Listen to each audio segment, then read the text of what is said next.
Assalamualaikum warahmatullahi wabarakatuh. Alhamdulillahil aliyil jalil al-qadimil wahidil ahadil awwali wa sallallahu ala nabiyil mursali wa ala alihi wa sahbihi wa man saru ala nahjihi ila yaumil fasli. Allahumma inna nas'aluka ilman nafi'an wa rizqan tayyiban wa amalan mutaqabbala. Allahumma 'allimna ma yanfa'una wanfa'na bima 'allamtana wa zidna ilman. Allahumma inna na'udzubika min 'ilmin la yanfa' wa min qalbin la yakhsha' wa min nafsin la tashba' wa min du'ain la yusma'. Alhamdulillah, atas izin Allah Subhanahu wa taala kita dapat berjumpa lagi di salah satu kajian kita yang akan membahas terkait beberapa hal tentang bulan Ramadan. Dan kita tahu bahwasanya bulan Ramadan sebentar lagi akan menyingsing ya, atau yang akan datang kepada kita. Dan Nabi kita sallallahu alaihi wasallam dalam hadis yang sahih, beliau ketika bulan Ramadan hendak datang, maka beliau mengucapkan selamat atau tahniah. Maka beliau mengatakan seperti sebagian riwayat mengatakan qad ja'akum Ramadan. Telah datang kepada kalian bulan Ramadan. Di riwayat lain qad atakum Ramadan. Ya, di riwayat yang lain qad adhallakum syahrun karim, syahrun mubarak.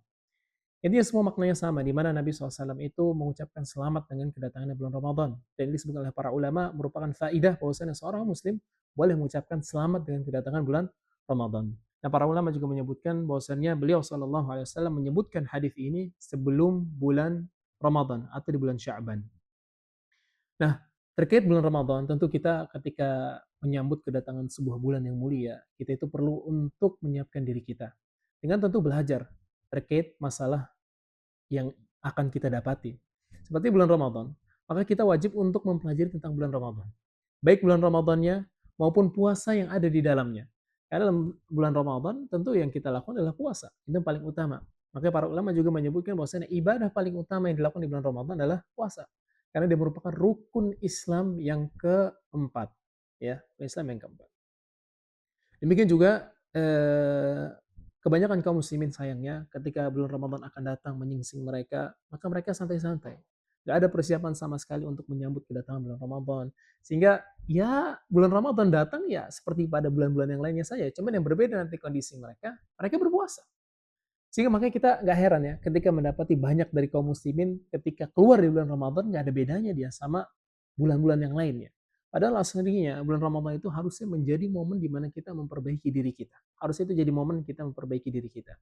Dan Allah Azza wa Jalla memberikan kepada kita umatnya Muhammad SAW bulan yang mulia, waktu yang mulia, itu dengan sebuah tujuan yang mulia. Di antara yang disebut sama para ulama adalah adanya waktu-waktu mulia itu karena sebab Allah ingin memberikan kemuliaan yang lebih terhadap umatnya Muhammad daripada umat-umat yang lain. Kemudian juga untuk mengejar ketertinggalan mereka dari umat-umat yang lain dalam hal ibadah. Kita tahu bahwasanya umat-umat terdahulu sebelum kita itu umurnya panjang-panjang. Di antara mereka seperti Nabi Nuh alaihi salam, dakwahnya aja 950 tahun. Dakwahnya 950 tahun. Sebagian riwayat menyebutkan bahwa umurnya Nabi Nuh alaihi salam itu sekitar 1050 tahun. Kemudian ada sebuah kisah yang disebutkan sama Imam Ibnu Katsir di tafsirnya ketika menjelaskan tentang masa dakwahnya Nabi Nuh alaihi salam, bahwasanya ada seorang ibu yang dia sedih ketika mendapati anaknya itu meninggal. Anaknya itu meninggal. Dan Nabi Nuh alaihissalam datangi ibu ini. Kenapa dia dikatakan dia meninggal dan sebagainya. Kemudian ditanya, berapa umurnya? Kan ibunya tadi bilang itu anaknya masih belia, masih muda. Ternyata ketika disebutkan umurnya 200 tahun. Ya. Nah ini menjadi dalil buat kita. Bahwasanya kita umat Islam itu rata-rata umur kita cuma 60-70 tahun. Bagaimana yang katakan Nabi SAW, A'maru ummati ma baina sittin wa sab'in. Umur umatku itu antara 60-70 tahun. Aqalluhum man yujawizu zalik. Sedikit dari mereka yang bisa lebih dari itu. Tapi subhanallah kita lihat banyak yang kurang dari itu. Banyak yang kurang dari itu. Jadi semua para ulama tanda bahwasanya sedikit sekali yang bisa lebih dari 70 tahun atau lebih dari 60 tahun itu adalah sedikitnya orang-orang tua. Kita lihat sekarang di sekitar kita yang paling banyak adalah anak-anak muda atau anak-anak yang di umur-umur matang. Yang sudah sampai ubanan, putih, lemas itu sedikit. Karena kebanyakan mereka memang nggak sampai pada umur itu. Nah, karena umur kita pendek dan kita punya selisih umur yang jauh sekali dengan umat-umat sebelum kita. Anggap rata-rata umur umatnya Nabi Nuh alaihissalam itu 1000 tahun, anggap saja. Ini untuk takribul faham ya, mendekatkan pemahaman. Maka 1000 tahun mereka hidup, artinya mereka beribadah dengan selama itu juga kepada Allah Azza wa Jalla. Nah, umur kita cuma 60 sampai 70 tahun. Anggap kita ambil yang paling jauh 70 tahun. Artinya kita ada selisih sekitar 930 tahun dengan mereka.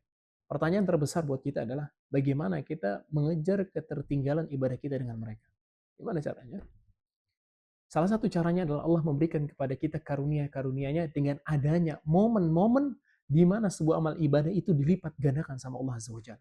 Makanya para ulama juga menyebutkan kenapa Lailatul Qadar itu sangat mulia dan itu merupakan kekhususan umat ini adalah untuk tujuan tadi itu, mengejar ketertinggalan kita dengan umat-umat sebelum kita. Nah, pembahasan kita pada hari ini itu berkaitan dengan bagaimana cara menghadapi godaan di bulan Ramadan pada siang hari. Kita tahu banyak kaum muslimin terutama yang masih muda-muda nih, yang apa namanya, young generation ini. Ini error semua rata-rata di bulan Ramadan. Mereka punya, ya karena memang nggak biasa puasa satu. Yang kedua, circle-nya toxic semua. Ya, circle-nya toxic. Sehingga terkadang mereka puasa, tapi karena teman-temannya banyak yang apa namanya itu budim, mokel dan sebagainya, akhirnya mereka ikut tuh. Di siang hari bulan Ramadan, temannya mokel, dia ikut mokel. Awalnya nggak mau, tapi ini karena sebab ada seorang teman yang jelek. Makanya di antara cara ya supaya kita bisa menahan diri kita dari melakukan hal-hal yang dapat membatalkan puasa kita di siang hari atau ikut syahwat kita adalah menjauhi teman-teman yang buruk atau orang-orang yang dapat mempengaruhi kita di dalam puasa kita. Karena Nabi SAW mengatakan almaru ala dini khalilihi. Seseorang itu tergantung dengan agama temannya. Falyanzur ahadukum man khalil. Maka hendaklah seseorang di antara kalian melihat siapa temannya. Teman kita adalah agama untuk kita. Kalau teman-teman kita adalah orang-orang yang soleh, yang menjaga ketaatannya, rajin sholat, rajin puasa, takut sama Allah, kita akan ke bawah sama mereka. Tapi kalau teman kita adalah orang-orang yang sering ke diskotik, orang-orang yang malas-malesan, kerjanya buang-buang waktu, main HP, dan sebagainya, kita pun keikut. Makanya perlu kita di dalam mencari nama circle yang baik, yang benar-benar bisa ngebantu kita itu semakin taat sama Allah Azza wa Jalla. Makanya Nabi SAW mengatakan ketika mengumpamakan ya antara teman yang baik sama teman yang buruk, teman yang baik itu seperti seorang pedagang minyak wangi. Yang kita dekat sama dia aja minimal ya, itu dapat wanginya, minimal itu. Jadi kita kalau ketemu dia, wangi gitu kan. Tapi kalau teman yang buruk, Nabi SAW umpamakan dengan seorang pandai besi. Yang kalau kita ketemu sama kecium bau apeknya aja. Atau paling parah kita kena cipratan apinya itu. Sehingga nggak nyaman dekat dengan dia. Itu juga teman yang buruk tuh kayak begitu. Kita ketika dekat sama dia, maka kita terpengaruh sekali dengan keburukan-keburukan dia. Sebaliknya juga sama, kalau kita punya teman yang baik, kita terpengaruh. Ini kita jujur-jujuran aja ya.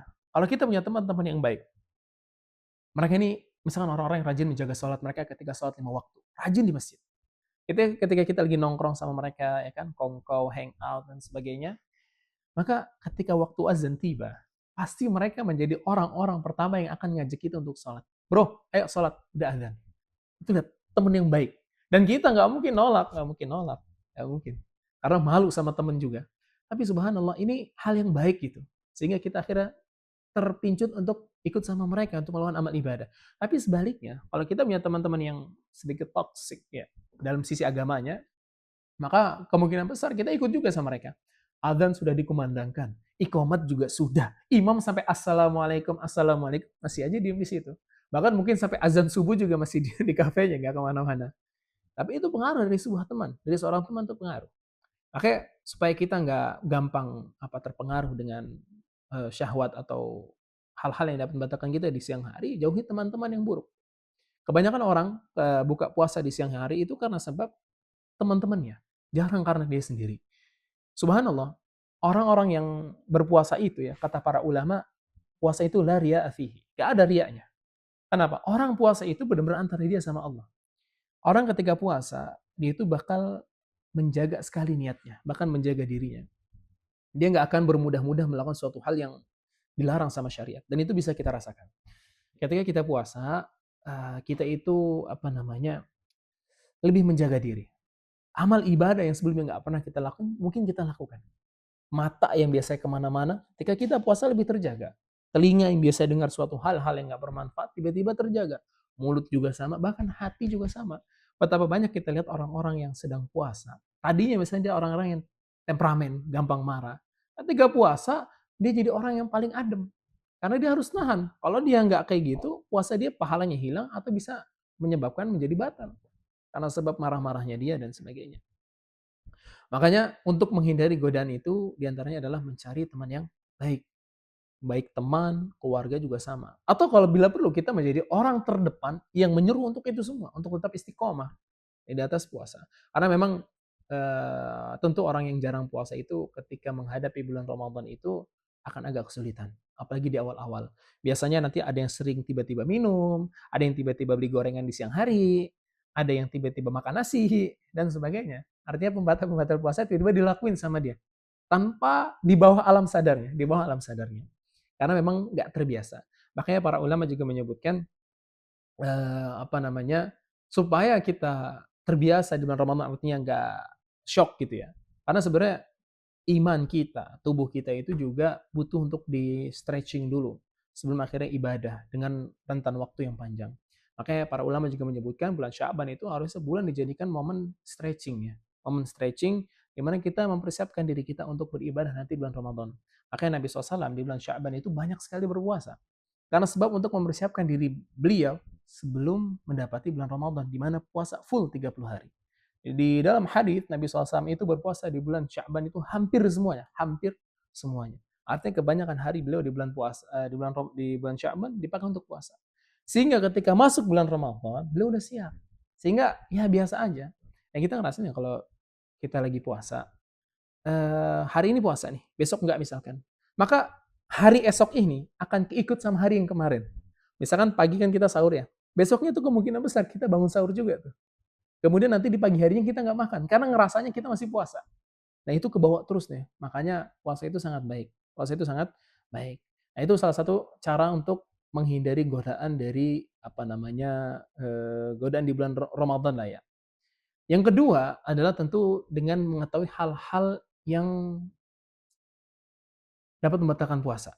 Karena terkadang memang sebenarnya kita ketika melakukan sesuatu pembatal puasa tidak disengaja, itu memang tidak batal. Tapi ada baiknya kita mengetahui pembatal-pembatal itu supaya kita terhindar dari pembatal-pembatal itu. Di antara tadi teman yang toksik, kemudian yang kedua kita harus tahu pembatal-pembatal itu supaya nggak jatuh dalam yang membatalkan itu. Di antara yang membatalkan adalah makan dan minum. Di antara yang membatalkan adalah makan dan minum dengan sengaja, dengan sengaja. Yaitu berdasarkan firman Allah Azza wa Jalla, "Wa kulu washrabu hatta yatabayyana lakumul khaytul abyadu minal khaytil aswadi minal fajr. Tsumma atimmus siyama ilal lail." Makan dan minumlah kalian sampai nanti jelas antara benang hitam sama benang putih. Dan sempurnakan puasa sampai nanti matahari terbenam. Sampai matahari terbenam, sampai malam. Dan malam itu ditandai dengan matahari terbenam. Nah, kata para ulama, dari ayat ini kita bisa paham bahwasannya pembatal puasa yang paling utama adalah makan dan minum dengan sengaja. Kemudian yang kedua, yaitu muntah dengan sengaja. Muntah dengan sengaja. Jadi orang yang muntah dengan sengaja itu dapat membatalkan puasanya. Dan itu berdasarkan sabda Nabi SAW, "Man dzara'ahul qai'u falaysa 'alaihi qada'un wa man istaqa'a 'amdan falyaqdi." Barang siapa yang dia pengen muntah, dia muntah tanpa sengaja, maka tidak ada qada buat dia. Tapi sebaliknya, orang yang menyengajakan dirinya buat muntah wajib untuk mengqada. Wajib untuk mengqada. Kemudian juga pembatal puasa adalah berhubungan badan antara suami dan istri. Dan itu dijelaskan oleh hadis yang sahih dari Nabi SAW, di mana seorang sahabat yang datang kepada beliau, kemudian mengatakan, halaktu, aku udah binasa. Kemudian ditanya sama Nabi SAW, kenapa? Kata dia, waqa'tu fi imra'ati, aku telah berhubungan dengan istriku di siang hari bulan Ramadan. Maka Nabi SAW menyebutkan kafarahnya dari yang pertama memberikan puasa 2 bulan berturut-turut, kemudian memberikan makan 60 orang miskin, ya pertama memberikan budak, kemudian berpuasa 2 bulan berturut-turut, dan yang ketiga adalah memberikan 60 makan orang miskin.